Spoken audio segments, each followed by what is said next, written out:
যদি কারো স্বামী মারা যায়, স্বামী মারা যায়, তাহলে স্ত্রীকেও কিন্তু জীবন্ত জ্বালিয়ে দিত, শ্মশানে আগুনে জ্বালিয়ে দিত। এটা হয়তো এখন আমাদের সমাজে নেই, এটা রাজা রামমোহন রায় এসে সেই কুসংস্কার মুক্ত করেছিলেন।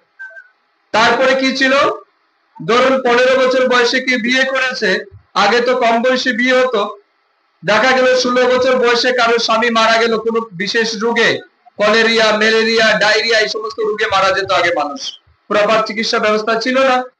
তো মারা যাওয়ার পর কি হতো, ওই স্ত্রী আর সারা জীবন সে বিয়ে করতে পারবে না, তার অধিকার ছিল।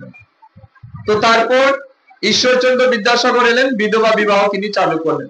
এখন কারোর যদি স্বামী অল্প বয়সে মারা যায়, তাহলে তার দ্বিতীয় বিয়ে করার অধিকার আছে। এই কুসংস্কার থেকে আমাদের সমাজ মুক্ত হয়েছে। কিন্তু এখন দেখছি আমাদের সমাজে আধুনিক যুগে আরো বেশি বেশি কুসংস্কার। কুসংস্কার কি, এই যে গণেশ ঠাকুরের আপনি পূজা করছেন, গণেশ ঠাকুরের পূজায় পুরোহিত যিনি পূজা করবেন, তিনি কি কোথাও বলেন যে মদকে তাণ্ডব নৃত্য করে আপনাকে পূজা আনন্দ করতে হবে? এই কথা কি পুরোহিত বলে? বলে না। তার চেয়ে আরো বেশি বিপজ্জনক অবস্থা কি দেখুন, এই যে বিসর্জন যেদিন দেওয়া হবে, গণেশ পূজার যেদিন বিসর্জন হবে, গণেশ পূজার বিসর্জনের দিন ডিজে লাগবে। এই যে বক্স গুলি আছে এখন মাটিতে দেখছেন, এগুলি গাড়িতে লাগবে। গাড়িতে লাগার পর তার সাথে লাইট জ্বলবে, বিভিন্ন বড় বড় লাইট, বিভিন্ন ডিজাইনের লাইট জ্বলবে পেছনে। তার পেছনে নাচতে হবে। এবারে নাচতে হবে কি করে? মদ খেয়ে।